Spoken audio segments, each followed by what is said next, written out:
सभी लोग हमारे बुजुर्ग जो हमारे बुजुर्ग हैं, आइए आप ही जगह आप ही आओ। जाने वाले आने वाले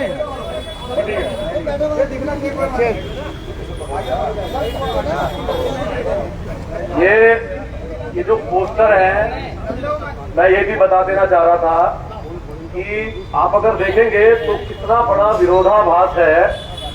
हमारी डीएम साहिबा ने कल एक बयान दिया है जिसको आज अखबार में छपा है कि गोलापार में नहीं बन रही है ट्विन सिटी। ये माननीय डीएम ने कल कहा है, ठीक है।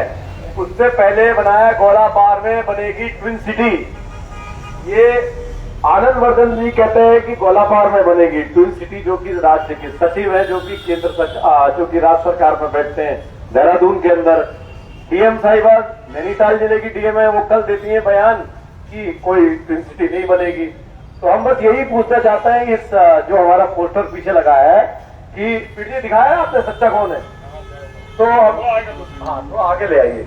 तो हम यही कहना चाहते हैं कि हमें तो ये बता दिया जाए हमारे शहर के नागरिक। मैं सरताज आलम, खबर 7 से हम लोग उत्तराखंड के हल्द्वानी में रेरा एक्ट का विरोध लगातार जारी है। किसान कल से बेमियादी अनिश्चितकालीन धरने पर अर्धकालिक बैठ गए हैं। आज वो यहाँ पर एक पोस्टर दिखा रहे हैं। सभी लोग जानते हैं कि रेरा एक्ट का किसान लगातार विरोध कर रहे हैं। 5380 स्क्वायर फीट से ज्यादा जमीन अगर भूखंडों के लिए बेची जाती है तो उसमें 30 फीट से ज्यादा 30 फीट की रोड उसके अंदर देनी होगी। इसका किसान विरोध कर रहे हैं। लेकिन आज यहाँ पर जो विरोध यहाँ पर हो रहा है, इनके हाथों में पोस्टर है। इनके हाथों में 2 तरह के पोस्टर हैं। आनंद वर्धन सचिव का बयान है कि गोलापार में ट्विन सिटी बनेगी, और कल ही डीएम ने बयान दिया था, जो कि आज के अखबारों में छपा है, कि ट्विन सिटी नहीं बनेगी। अब ये इन्होंने पोस्टर हाथ में लिखा है, उसमें कह रहे हैं कि सच्चा कौन है।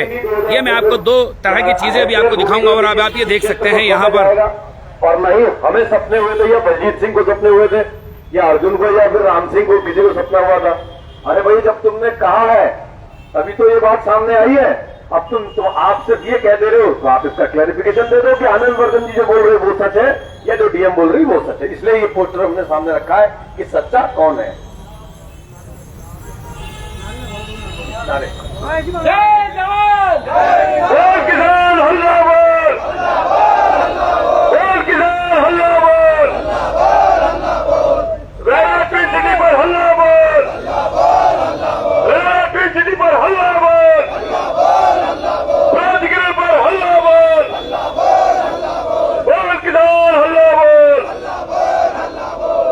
किसानों का शोषण बंद करो, अभी चली अगरनी है,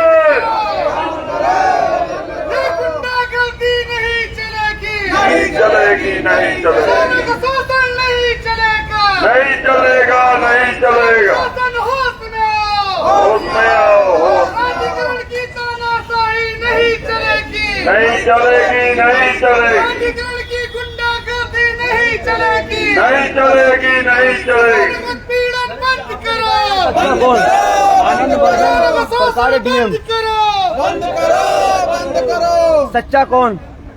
अब ये तो सच्चा कौन है, ये तो आनंद वर्धन जी जिन्होंने बयान दिया है, जो सरकार के राज्य सरकार के सचिव हैं, और प्रेमचंद अग्रवाल जी जो माननीय मंत्री हैं नगर विकास के, वो कहते हैं, ये देखिए ना, वो कहते हैं गोलापार में बनेगी ट्विन सिटी, और डीएम साहिबा कहते हैं गोलापार में नहीं बन रही है ट्विन सिटी।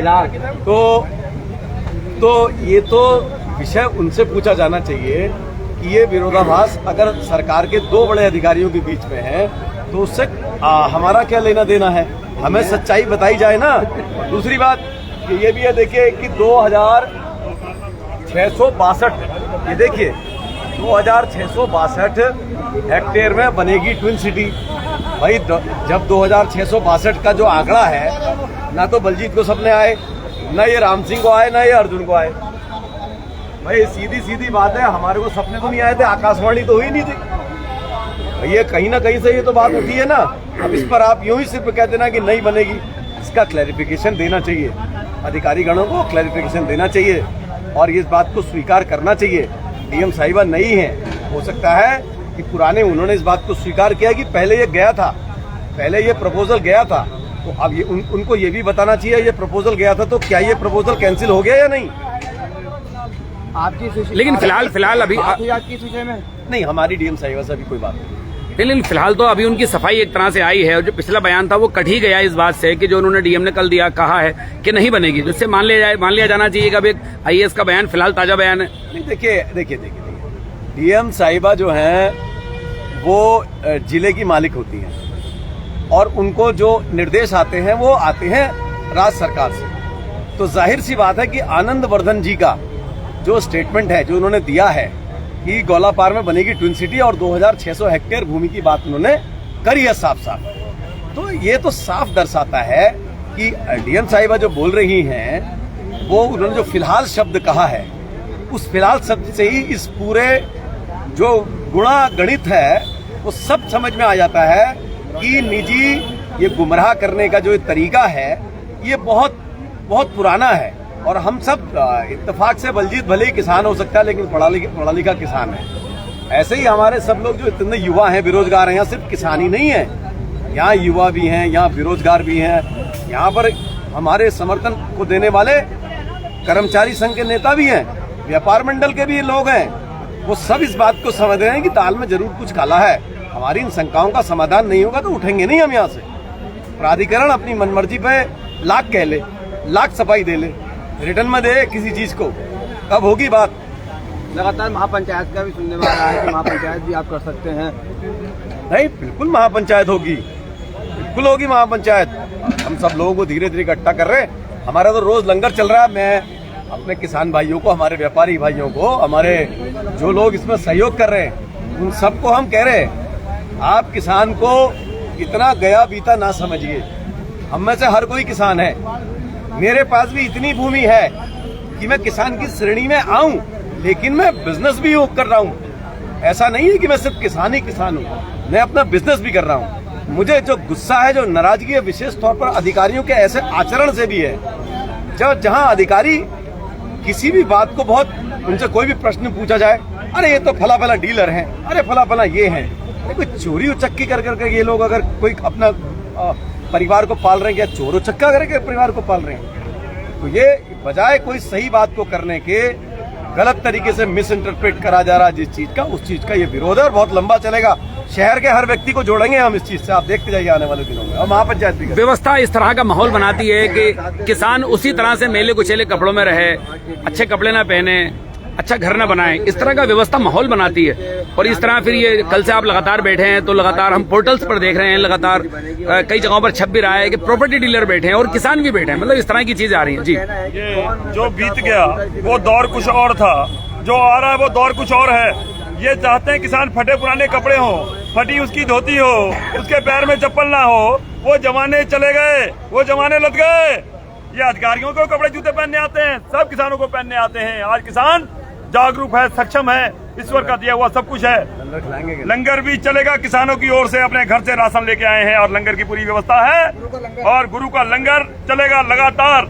और जिस तरह डीएम साहिबा का एक बयान आया, हाँ, उसमें वो लिखती हैं फिलहाल, मैं आपको दिखा रहा हूँ, इसको अभी करता हूँ, गौलापार में फिलहाल ट्विन सिटी नहीं। फिलहाल का क्या मतलब होता है, हम ये पूछना चाहते हैं, ये फिलहाल शब्द का प्रयोग क्यों किया गया?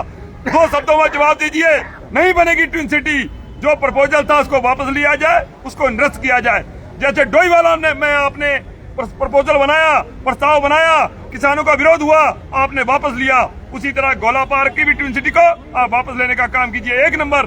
दूसरी, प्राधिकरण और रेरा के तहत जिस तरह हमें दबाने का प्रयास किया जा रहा है, उस नियमों को ढंग से लागू कीजिए, धरातल पर उतर के लागू कीजिए। मैं एक बात और पूछना चाहता हूँ, जैसे पहाड़ों में तमाम बिल्डिंगें बन गई, आप 2017 से अब तक कहां सोए थे और कहां 35 फुट की रोड है? मेरे सवाल का जवाब दे दीजिए, मैं आपकी बात मान जाऊंगा। नहीं, कई बार वर्कशॉप प्रशासन रख चुका है, कई बार किसानों को बुला चुका है, कई लोग बीजेपी के जो लोग हैं उनको भी बुला चुका है, लेकिन कभी भी बात पटल पर नहीं आ पाती है। ऐसा है जी। तो आप समझना क्यों नहीं चाहते उस कानून की बात या प्राधिकरण की बात भी? क्या प्रॉब्लम है? आपसे मैं अनुरोध करना चाहता हूँ जी, जो लोग गए वो लोग तो गए हमारे बीच से, पर उनको पूरा ज्ञान तो था नहीं, अधूरा ज्ञान लेके चले गए।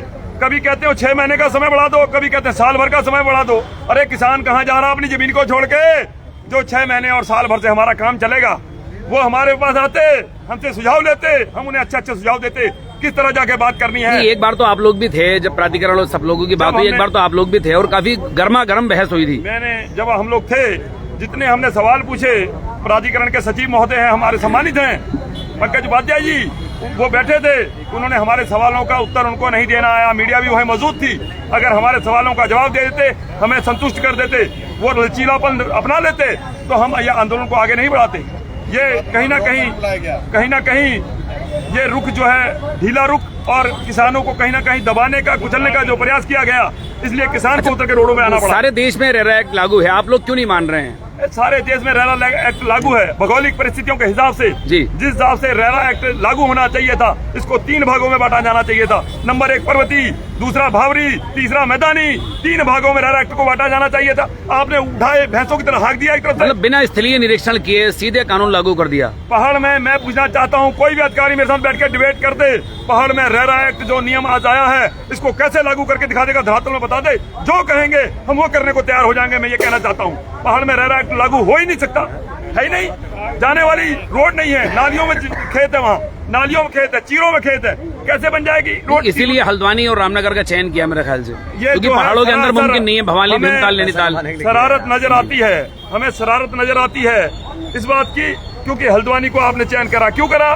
ट्विन सिटी के नाम पे रामनगर भी बनने जा रही, स्मार्ट सिटी, रामनगर वाली, दोनों को चयन करने का मतलब कहीं ना कहीं शहर का विस्तार करना था। हम एक और चेतावनी देनी चाहते हैं, अगर हमारी बात सही ढंग से नहीं सुनी गई, हम बैठ गए हैं अर्धकालिक धरने पे, इसके बाद हम करेंगे मशाल जुलूस, इसके बाद हम करेंगे महापंचायत। हम नहीं शहर के वातावरण को बिगाड़ना चाहते, हम नहीं विकास के विरोधी, हम कहते हैं सुसज्जित विकास कीजिए पर तरीके से कीजिए। हम जिस दिन महापंचायत करेंगे, राकेश टिकैत के लोगों के लगातार फोन आ रहे हैं, वो टिकैत साहब कह रहे हैं जब तुम बुलाओगे मैं तुम्हारे धरने में शामिल होने तुम्हारे साथ यहाँ पर आऊंगा, यह उनके लोगों का कहना है। और जिस तरह यह आंदोलन आगे बढ़ते जा रहा है, ये बहुत जल्द हमें महापंचायत का फैसला करना पड़ेगा। हम महापंचायत करने जा रहे हैं आगे, उसकी डेट हम निश्चित जल्दी कर देंगे और बड़े बड़े नेता लोग हमारे बीच में आएंगे। चलिए, बहुत बहुत शुक्रिया। तो ये देखें आप, इनके हाथों में यहाँ पर जो पोस्टर हैं उस पर 2 तरह के बयान, अखबारों की कटिंग इनके पास है। सच्चा कौन, आनंद वर्धन सचिव या डीएम साहब नैनीताल के। और ये देखें आप, ये इस तरह के बयान थे जिसको हम अभी काफी देर से दिखा रहे हैं। अब ये लोग जो धरने पर बैठे हैं वो कंफ्यूजन में है, इस बात को लेकर कि सचिव के बयान को सच माने या डीएम के। हालांकि डीएम का बयान कल ही आया है और उन्होंने कहा है कि इस तरह का प्रस्ताव अभी नहीं है, इस बात को उन्होंने साफ कहा। लेकिन ये कह रहे हैं कि हम किसके बयान को सच माने। अब चूंकि जो जिलाधिकारी हैं वो शासन से जो चीजें आती हैं उन पर ही अमल करना उनका फर्ज होता है, शासन चलाते हैं सचिव। तो आनंद वर्धन साहब का बयान इसमें आया था। भारत माता की, भारत माता की जय जवान, बोल उत्तराखंडी हल्ला बोल, बोल उत्तराखंडी हल्ला बोल, जय जवान, जय जवान। अभी तो ली अंगड़ाई है, अभी तो ली अंगड़ाई है, बोल उत्तराखंडी हल्ला बोल। तो हम लोग लगातार आपको जो डेरा डाल दिया है अब किसानों ने बुद्ध पार्क में, और यहीं पर इनका खाना बनता है, लंगर भी यहीं पर ही है। किसान ही नहीं, आते जाते भूखे भी खाना खाते हैं। लेकिन बात हम करेंगे इनके आंदोलन की, किस ओर जा रहा है आंदोलन, क्यों आप लगातार आंदोलन कर रहे हैं। प्रशासन, सरकार तो लगातार समझाने की कोशिश कर रही है कि जो रेरा एक्ट है उसको समझे किसान और आगे बढ़े। जी देखो, लगातार आज 20 से 32 दिन होने के जा रहे हैं, पर दुर्भाग्य हमारा, किसानों का दुर्भाग्य कहें, जिनको बात कर रहे हैं प्रॉपर्टी डीलर की, ये आम किसान है और किसान अपनी हक की लड़ाई लड़ रहा है। जिस तरीके से ये बात करते हैं कि किसान अपनी लाइफ टाइम 5300 स्क्वायर फीट बेचेगा। अरे मेरी जमीन, मेरा अधिकार, मेरी भूमि, आप कौन होते हैं किसानों को बॉन्ड करने वाला? यही दूसरी बात, अगर मैं इसके तख्ते पर जाऊं, अगर कोई अधिकारी पूरी महीने भर काम कर रहा है, अगर कोई अधिकारी पूरे महीने भर काम कर रहा है, अगर उससे कहा जाए तुम्हारी 50,000 रुपये सैलरी है और आप 20,000 रुपये ही निकाल सकते हो, 20,000 में ही बॉन्ड रहोगे, क्या ये करेंगे? नहीं करेंगे। ये किसानों के साथ छल हो रहा है और किसान इसको कतई बर्दाश्त नहीं करेगा। लगातार किसान संघर्ष कर रहा। मानो एक किसान 250-300 लाने की, आदमी को लाने की, किसानों को लाने की अहमियत रखता है, और जिस दिन जरूरत पड़ेगी जिस दिन जरूरत पड़ेगी लगातार किसान सड़कों पर उतरेगा। अर्जुन साहब, अभी डीएम ने कल जो बयान दिया है वो तो वाजे कर देता है चीजों को, ट्विन सिटी अभी नहीं बन रही है। हाँ, ये बात आपकी पॉइंट क्या है? देखो, डीएम साहिबा ये कहते हैं कि फिलहाल, अरे फिलहाल क्या होता है, मुझे जानकारी देना। फिलहाल का मतलब क्या? मतलब फिलहाल अभी जो आंदोलन चल रहा है उसको आप रोक लें, आगे को देखी जाएगी। कतई बर्दाश्त नहीं हुआ, कतई। अगर सरकार को ट्विन सिटी नहीं लानी है तो जो हमारी समिति है उस समिति के आगे लिखित में दे कि गोलापार में ट्विन सिटी नहीं बनेगी, तभी हम किसान मानेंगे। अन्यथा अगर जोर जबरदस्ती करी तो किसान ईंट से ईंट बजाने की अहमियत रखता है। चलिए, बहुत बहुत शुक्रिया। अर्जुन बिष्ट हैं ग्राम प्रधान प्रतिनिधि हैं खेड़ा के, उनसे हम बात कर रहे थे। किसानों ने यहाँ पर अपना लंगर भी डाला है, लंगर भी आपको हम दिखाएंगे, क्या क्या खाने में बना रहे हैं ये भी आपको दिखाएंगे हम। ये देखिए आप, ये खाना बन रहा है इस तरफ इनका। किसानों के लिए तो बनता ही है, किसानों के लिए तो बनता ही है लंगर ये, लेकिन आते जाते भूखे भी यहाँ पर खाना खा लेते हैं। तो क्या क्या बन रहा है साहब जी, क्या क्या बना रहे हैं आप लोग? दाल चावल बना रहे हैं। कितने लोगों का बन रहा है दाल चावल? 150-200 लोगों का बन रहा है। तो ये 150-200 लोगों का दाल चावल आज बन रहा है। और कल भी इन्होंने हनुमान चालीसा के बाद प्रसाद बांटा था यहाँ पर, वो भी यहाँ पर बना था। तो देखिए, लंगर यहाँ पर ये डाल चुके हैं। और किसानों के जो आंदोलन होते हैं उनकी विशेषता यही होती है। दिल्ली नोएडा के बॉर्डर्स पर आपने देखे होंगे 6 से 7 महीने किसान रहे थे, वहीं कपड़े धोते थे, वहीं नहाते थे, वहीं शौच जाते थे, वहीं खाते थे, सब कुछ वहीं। और मोदी सरकार पीछे हटी थी और किसान कानून वापसी हुए थे। अगर ये आंदोलन आगे बढ़ा तो उसी तरह का नजारा आपको हल्द्वानी में भी देखने को मिलेगा। अगर महापंचायत इनकी होती है, तराई से धीरे धीरे किसान इनको समर्थन देने आ रहे हैं। तराई किसान संगठन के अध्यक्ष भी अभी कुछ दिन पहले जब रैली हुई थी तब यहाँ पर आए थे, जो राष्ट्रीय अध्यक्ष हैं राकेश टिकैत साहब के भी लोगों के फोन आ रहे हैं, जैसा ये लोग बता रहे हैं। तो देखिए, यहाँ पर अभी ये इनका लंगर जो है वो बन के तैयार है। और जैसे ही खाने का वक्त होगा तो मेरे ख्याल से ये खाना आना भी सब इनका यहीं चलना है अब। तो ये देखें, किसान पीछे की ओर भी हैं, सिर्फ आगे तो नेतृत्व करने वाले लोग हैं, लेकिन पीछे की ओर भी हैं। युवा बेरोजगार किसान व्यापार मंडल आदि आप सब स्नेह पूर्वक आमंत्रित हैं। मेरी भूमि मेरा अधिकार युवा किसान संघर्ष समिति के बैनर तले आंदोलन जारी है। बातें तो टेक्निकली रूप से काफी हो गई हैं। मैं बात करूंगा लंगर पर। लंगर डाल चुके हैं आप लोग? जी बताएं जरा। लंगर किसानों के पास अन्न की कोई कमी नहीं होती है, इसलिए किसानों ने यहाँ पर लंगर सहित अपना धरना चालू कर रखा बुद्ध पार्क में। और हमारा ये कहना है कि ये जो आज जिला अधिकारी महोदय ने ट्विन सिटी फिलहाल नहीं बनेगी कह रखा, और आनंद वर्धन जी का बयान है कि ट्विन सिटी गोलापार बनेगी निजी यूनिवर्सिटी के हाथ में, तो हम कह रहे हैं सच कौन है? हमें उसमें लिखित रूप में आदेश करें, सच कौन है। तो किसान की हम चाह रहे हैं कि डीएम साहब ने बहुत अच्छा बयान दिया, लेकिन उसको स्पष्ट करें सच कौन है। या आनंद वर्धन जी हैं जो सचिव हैं, या डीएम साहिबा सच हैं। तो डेरा आप लोग डाल चुके हो, लंगर भी रोजाना बनेगा? रोज बनेगा, रोज। कितने दिन तक बैठेंगे, कोई अंदाजा है? जब तक हमारा फैसला नहीं होगा, जब तक हमें निश्चित वो नहीं होगा, तब तक हम बैठेंगे। तो जब तक फैसला नहीं होगा, बहुत बहुत शुक्रिया। राम सिंह नगर कोटी हैं, किसान आंदोलन के नेतृत्व में अग्रणी रहते हैं और बलजीत सिंह से हमने भी बात की, और ललित जोशी जो कि उत्तराखंड आंदोलनकारी हैं, हम उनसे भी बात कर रहे थे। तो किसान आंदोलन से सीधी तस्वीरें हमने आपको दिखाई। आपको हमारी ये लाइव कवरेज कैसे लगी बताना ना भूलें, और इसमें लाइक शेयर और कमेंट जरूर करें। साथियों, मैं चलता हूं, मैं आपका दोस्त, आपका भाई, मैं सरताज आलम, खबर 7 हल्द्वानी।